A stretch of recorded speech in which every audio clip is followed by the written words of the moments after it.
సుజాత అందరికీ తెలిసిన విషయమే. ప్లస్ మహబూబ్నగర్ డిస్టిక్ చిన్న విలేజ్ అన్నమాట, రావిరాల. ఆల్రెడీ డాక్యుమెంట్లో చూసారు. స్టార్ట్ అయ్యాము. ఫ్యామిలీ ఎలాంటిదో తెలుసు.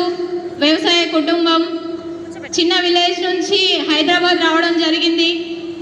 ఆ టైంలో నాన్న సున్నాలు వేసేవాడు, పెయింటింగ్ వేసేవాడు.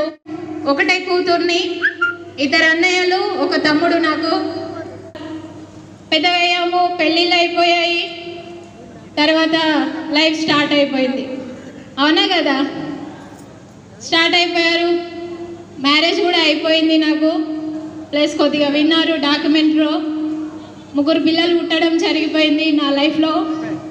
ప్లస్ వాళ్ళు లేకుండా కూడా పోయారనమాట. అదొకటి చాలా బాధాకరమైన విషయం నా లైఫ్లో.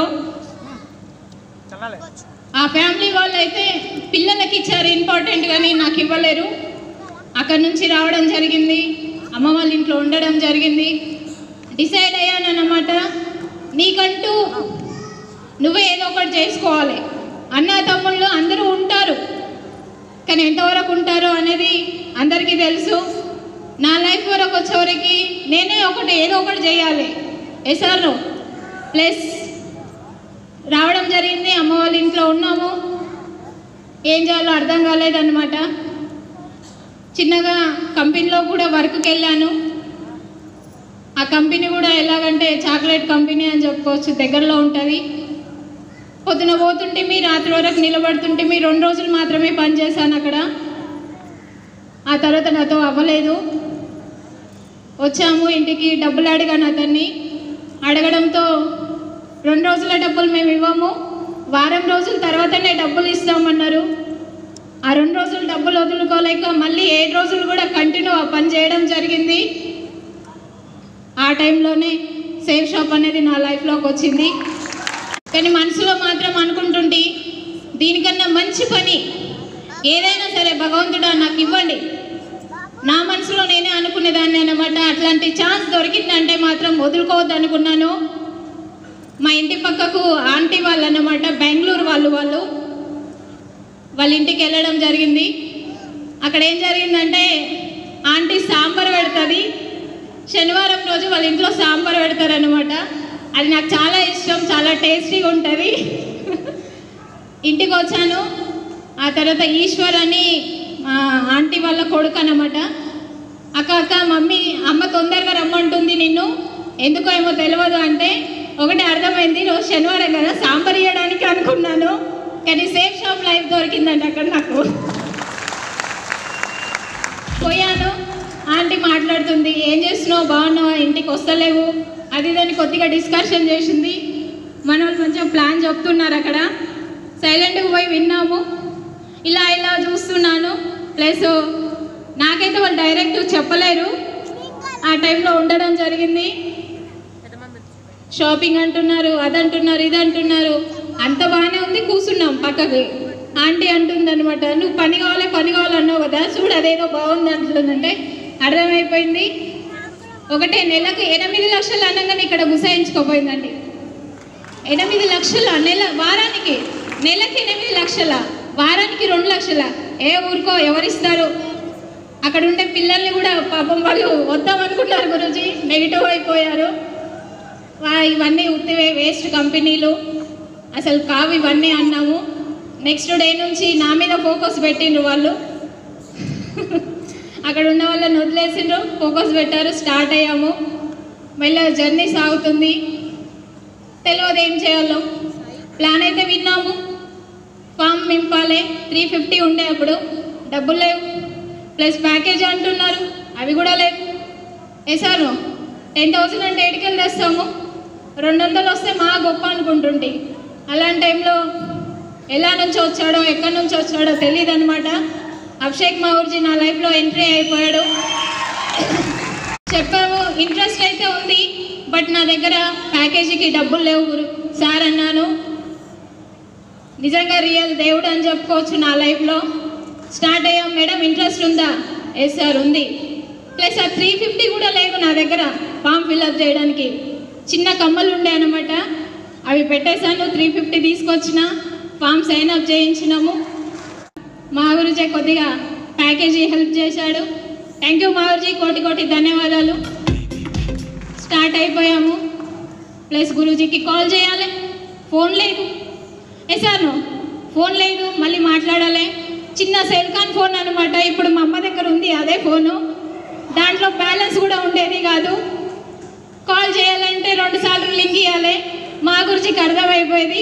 సుజాత మేడం నుంచి ఫోన్ వచ్చింది, తర్వాత రిటర్న్ కాల్ చేస్తుండే. మళ్ళీ గురూజీ సార్ అనేవాళ్ళం అప్పుడు. సార్ ఏం చేయాలో నాకు అర్థం అవుతలేదు, ప్రజెంటేషన్లు అయితే ఇస్తున్నాము, ప్రజెంటేషన్ చెప్పడానికి కూడా రాకుండే నాకు. సార్ రావడం, హెల్ప్ చేయడం. మా అడ్డ వచ్చేసి శంషాబాద్ బస్ స్టాప్ చెట్ల కింద అండి మా అడ్డ, సేఫ్ షాప్ అడ్డ. అక్కడ వస్తుండే, అది ఇది ఎన్నో చెప్తుండే బిజినెస్ గురించి, ఎన్నెన్నో పెద్ద పెద్ద గొప్ప గొప్పగా ఆలోచించాలి అని చెప్తుండే. ఆయన ఒకటే అనుకుంటే ఇవన్నీ జరిగేటివేనా, చిన్నగా ఆలోచిస్తున్నాం కదా, ఒకటేసారి పెద్దగానే వరకు కొంచెం మైండ్ రిసీవ్ చేసుకోలేదన్నమాట. సరే సార్ నేనైతే రెడీ అన్నమాట. అనుకున్నాను కదా మనసులో గట్టిగా, ఏదో ఒక మంచి పని ఇస్తే బాగుంటుంది భగవంతుడు అంటని. రియల్గా భగవంతుడు అభిషేక్ మా గురుజీ అనమాట మంచి పని ఇచ్చాడండి నాకు, 100% చెప్తున్నాను. స్టార్ట్ అయ్యాము, నేర్చుకునేది ఉంది. ఇంకా తర్వాత ఊరికనే షాపింగ్ చేసినందుకు మాత్రంలో డబ్బులు అయితే రావు కదా. ప్లస్ ప్రజెంటేషన్లు చెప్పాలి, ప్లాన్లు చెప్పాలి, తర్వాత జర్నీ చేయాలి. ఆ టైంలో వెన్నులు లేవు మా దగ్గర, పటాన్ చెరువు అన్నమాట. ఫస్ట్ ఆఫ్ ఆల్ శంషాబాద్లో ఉన్న నేను పటాన్ చెరువు ఎక్కడ ఉంటుందో తెలియదండి. పటాన్ చెరువు అనేది ఎక్కడ ఉంటుందో నాకు తెలీదు. ఒకటే అంటుండే, మేడం శంషాబాద్ బస్ స్టాప్కి మీరు రండి, మెహదీపట్నం బస్ ఎక్కండి. ఓకే సార్ ఎక్కాను. తర్వాత ఎక్కడ దిగాలో అర్థం కాదు, టికెట్ అడుగుతుంటే ఎక్కడికి తీసుకోవాలంటే మెహదీపట్నం వరకు తీసుకోండి. తర్వాత మెహదీపట్నం వరకు అయిన తర్వాత మళ్ళీ కాల్, సార్ నేను దిగిపోయాను మెహదీపట్నంలో, ఇంకెక్కడికి వెళ్ళాలి. తర్వాత స్టార్ట్ అయిందనమాట. అక్కడ నుంచి లింగంపల్లి బస్ ఎక్కంటుండే, లింగంపల్లి బస్ ఎక్కుతుంటే సార్ మళ్ళీ కాలు, మిస్ కాలే. 1 year వరకు మిస్ కాలే అనమాట మనది. మిస్ కాల్ వచ్చిందంటే సుజాత మేడం అని అర్థమైపోయేది. అక్కడ ఎక్కాము, మళ్ళీ ఎక్కడ దిగాలో తెలీదు. మళ్ళీ అంటుండే పటాన్ చెరువులో దిగాలి మేడం, లింగంపల్లి మధ్యలో లింగంపల్లిలో దిగాలంటుండే. అక్కడ దిగిన తర్వాత మళ్ళీ ఫోన్, సండే వచ్చిందంటే ఏటెక్కే సార్కి, లింగంపల్లిలో దిగేవాళ్ళం. అక్కడ నుంచి మళ్ళీ పటాన్ చెరువు వెళ్ళే వాళ్ళం. అక్కడ పోయిన తర్వాత వెన్ను చిన్న రూమ్ ఉండేదన్నమాట, వెన్ను స్టార్ట్ చేసేది. అక్కడ వచ్చేసి మన Yadagiri sir, Mallayya sir, Srinu sir వీళ్ళందరూ ఉండేవాళ్ళు. ప్లస్ నేను అనుకుంటుంటే సార్ మీరు వస్తారా అంటే నేను కూడా వస్తున్నా అనేవాళ్ళు. ప్లస్ అక్కడ పోయినాక సార్ ఉండేవాడు కాదు. వాళ్ళని చూస్తే నాకు కొత్త వాళ్ళు కదా, భయం కూడా అయ్యేదన్నమాట, ఇక్కడ నేనే చేయాలంటని. సైలెంట్ పోతుంటే కూర్చుంటుంటే, తర్వాత మళ్ళీ వస్తుంటే, మళ్ళీ రిటర్న్ వచ్చే వరకు సాయంత్రం అవుతుండే. మధ్యలో అన్నం లేదు, ఏమి లేదు, వాటర్ తాగేస్తడం రావడం జరుగుతుండే. సార్ అంటుండే మేడం ఎలా ఉంది వెన్ను, బాగుంది సార్. అది ఏదో అంత దూరం ఉండే బదులు శంషాబాద్లో ఉంటే బాగుంటుంది కదా అనేదాన్ని. కొద్దిగా టీం స్టార్ట్ చేయండి, వెన్ను మీరే పెడతారు అన్నాడు. రియల్గా మా గురించి ఏదైతే చెప్తున్నాడో, తన నోట్ నుంచి ఏవైతే మాటలు వస్తున్నాయో అవి రియల్గా సీరియస్గా తీసుకున్నాము, ఫాలో అయ్యాము. కాబట్టి ఈరోజు సక్సెస్ కూడా అయ్యాము.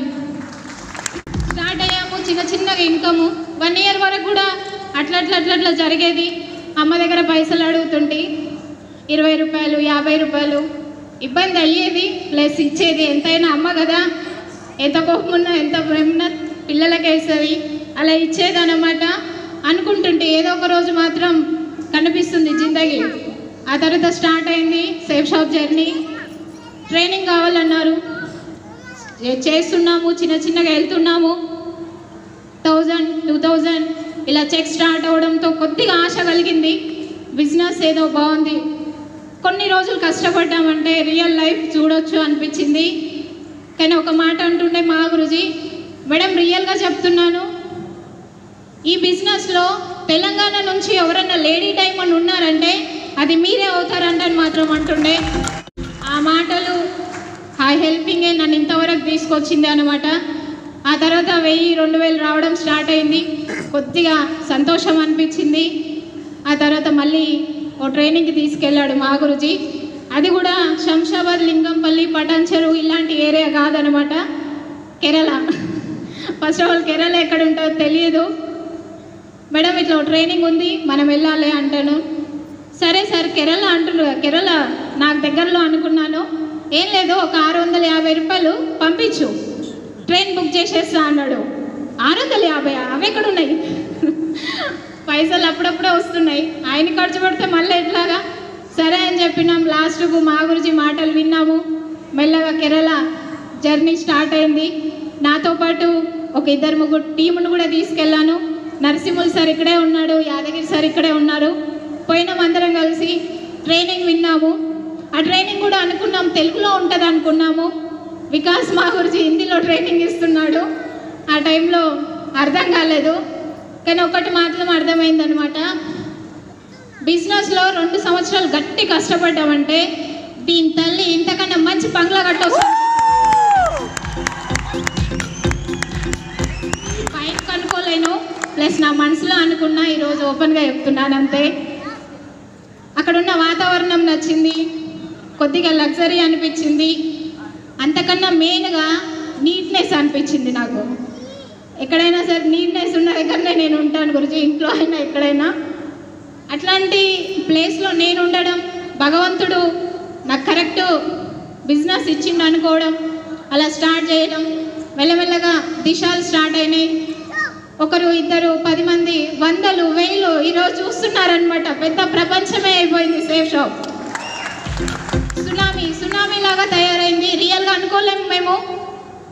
స్టార్ట్ అయిపోయినాక కేరళ అన్నాము, అది అన్నాము. తర్వాత బ్యాంకాక్ గెలిచినాము, కానీ బ్యాంకాక్ తీసుకెళ్ళలేరు. తర్వాత యూరప్ వచ్చింది, యూరప్ గెలిచాము. ఆ తర్వాత యూరప్ అంటే ఇంకెట్లుంటుందో తెలుసు మీకు, ఫ్లైటే. మా ఫ్లైట్లో పోవడమా? ఫస్ట్ ఆఫ్ ఆల్ శంషాబాద్లో ఎయిర్పోర్ట్ పడుతుంటే అనుకున్నాము, ఎయిర్పోర్ట్ ఎందుకు వేస్తున్నారు అసలు, రేట్లన్నీ ఎక్కువ పెరిగిపోతున్నాయి, రెంట్ కిరాయి ఎక్కువ. మేము ఉండేదే 600కి, 600 కాస్త 1200 చేసిండ్రు. ఎడ్డకి వచ్చింది. ఈరోజు రియల్గా అంటున్నానండి, నా గురించే ఎయిర్పోర్ట్ వేసిండ్రండి శంషాబాద్లో. మెల్ల స్టార్ట్ అయిపోయింది. 1 by 1 అచీవ్మెంట్ చేసాము, బెస్ట్ పర్ఫార్మెన్స్ తీసుకున్నాము. అనిపించింది ఇంకా సేఫ్ షాప్ను వదలొద్దు, ఎంతవరకు అయితే వెళ్ళాలనుకున్నామో అంతవరకు వెళ్ళాలి అనుకున్నాం కదా. దిశ ట్రైనింగ్లో దీని తల్లి ఇట్లాంటి బంగ్లా కట్టవచ్చు అంటని, ఆ బంగ్లా కట్టే వరకు కూడా సేఫ్ షాప్ నుంచి కదలనండి నేను. ప్లస్ స్టార్ట్ అయిపోయింది. 1 by 1 టీం వచ్చారు, కొద్దిగా ఆనందం వచ్చింది. అందరం కలిసి వర్క్ చేసాము. రియల్గా అన్నట్లు మా గురించి శంషాబాద్లో వెన్యూ స్టార్ట్ చేసాము. ఆ తర్వాత అక్కడ నుంచి కొద్దిగా లాంగ్లో అత్తాపూర్లో వెన్యూ స్టార్ట్ చేసాము. ప్రతి విషయంలో నాకు సపోర్ట్ చేసుకుంటూ వచ్చాడు అభిషేక్ మా గురించి. కోటి ధన్యవాదాలు మా గురించి. ఎల్బీ నగర్లో వెన్యూ పెట్టాము, అది అయితే హాల్ ఫుల్ అయిపోయేది. ఆ రోజు మాకు పండగ, ఇంకా పండగ అన్నమాట. ఇంతకుముందు ఒక్కరు వచ్చేవాళ్ళు కాదు. ఎల్బీ నగర్ వెన్యూ చూస్తే మాత్రం బిర్యానీ తిన్నంత ఆనందం వచ్చేది అనిపించింది అనమాట. ఈ వారం చెక్ 10,000 కాదు 20,000 కూడా వెళ్తుంది అనిపించేది. కంటిన్యూగా వర్క్ చేసాము. ఈ వర్క్ చేసే టైంలో కూడా చాలామంది ఉన్నారు, ఆ విషయాలు మాట్లాడదో లేదో తెలియదు మా గురించి. కొంతమంది అన్నారనమాట, మెసేజ్లు పెట్టుకొచ్చారు, నీకు ఫ్యామిలీ లేదా, ప్లస్ మా సార్ వాళ్ళతో ఇలా ఉంటున్నావు, నువ్వు అలా ఉంటున్నావు, ఎన్నో అనిపించినాయి. మా గురించి ఒకటే అన్నాడు అనమాట, ఈరోజు అన్న వాళ్ళే రేపు నీ వెనకాల వస్తారు అన్నారు. ఈరోజు అదే జరుగుతుందండి. ఎన్నో వచ్చినాయి, ప్లస్ అన్నిటికీ రెడీ అయిపోయాము. ఎనీ టైం నా టీముకు తెలుసు నేను వాళ్ళతో ఎంతసేపు ఉంటాను, ఎలా వర్క్ చేస్తాను అనేది ప్రతి ఒక్కరికి తెలుసు అన్నమాట.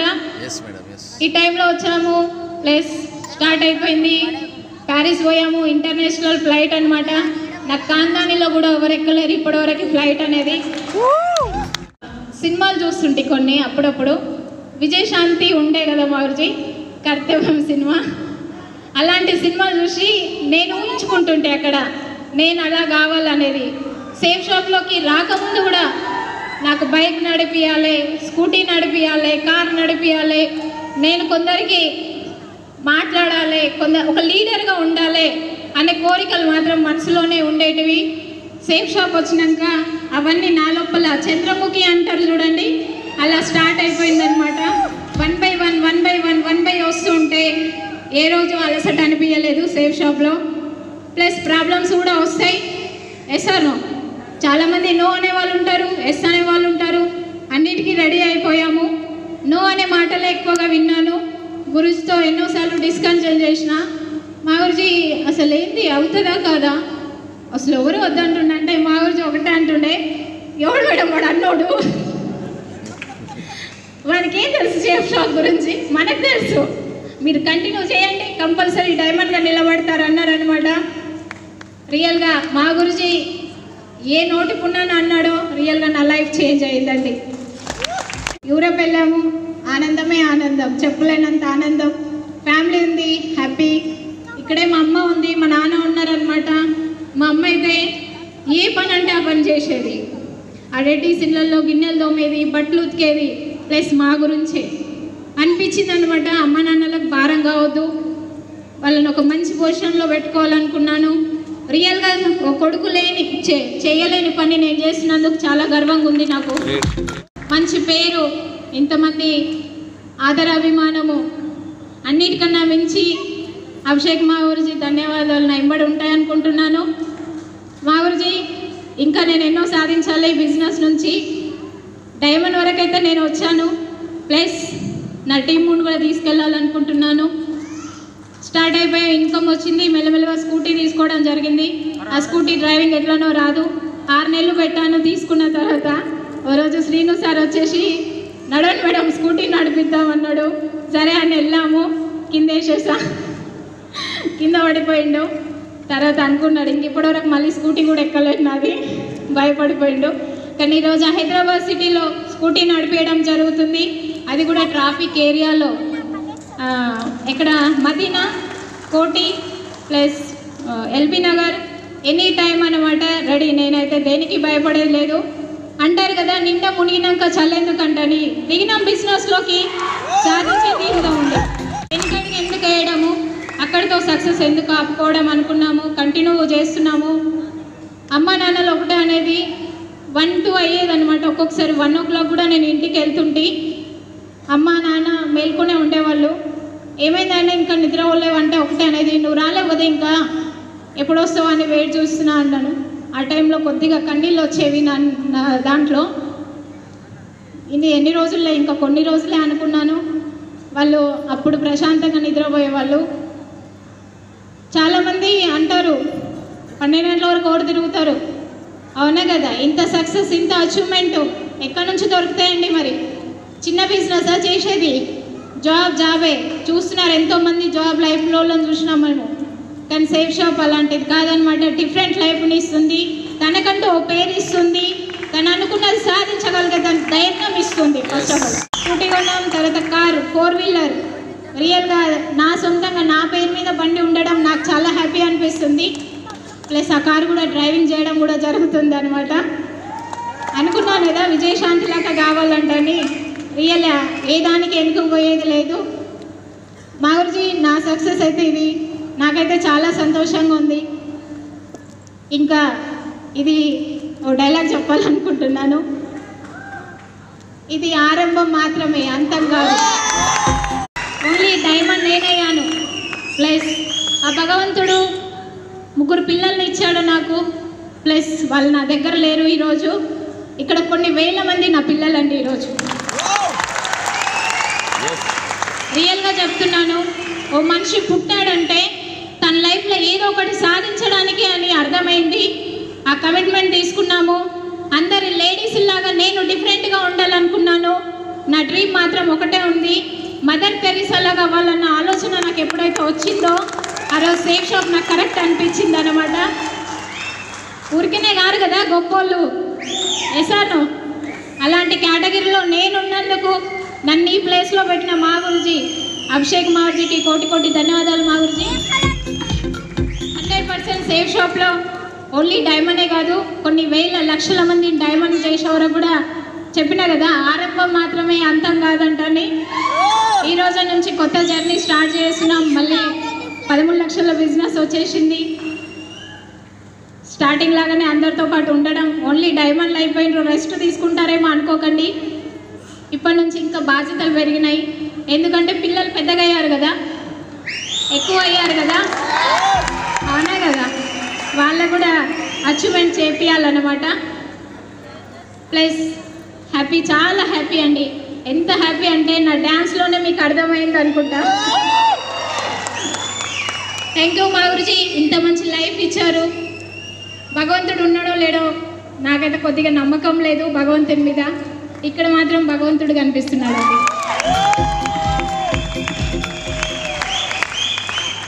అభిషేక్ గురూజీ అనే మనిషి నా లైఫ్లోకి రాకుంటే నిజంగా సుజాత ఏమైపోయేదో, అసలు భూమి మీద ఉండేదో లేదో కూడా తెలియదండి.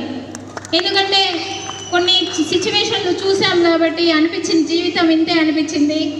ఎప్పుడైతే మా గురించి ఎంట్రీ అయ్యాడో నా లైఫ్లోకి సేఫ్ షాప్ ద్వారా అనిపించింది, సుజాత నీకు నువ్వే ఏదైనా సాధించగలుగుతావు, ఏదైనా చేయగలుగుతావు అనిపించింది. కాబట్టి ఈరోజు మా గురించి మాటలు వింటూ తన గైడెన్స్లో నేను ముందుకు వెళ్తున్నాను. ఇంత మంచి లైఫ్ ఇచ్చిన మా గురించి వాళ్ళకి కోటి కోటి ధన్యవాదాలు మా గురించి. థ్యాంక్ యూ మా గురించి, thank you. Big clap Sujatha madam కి.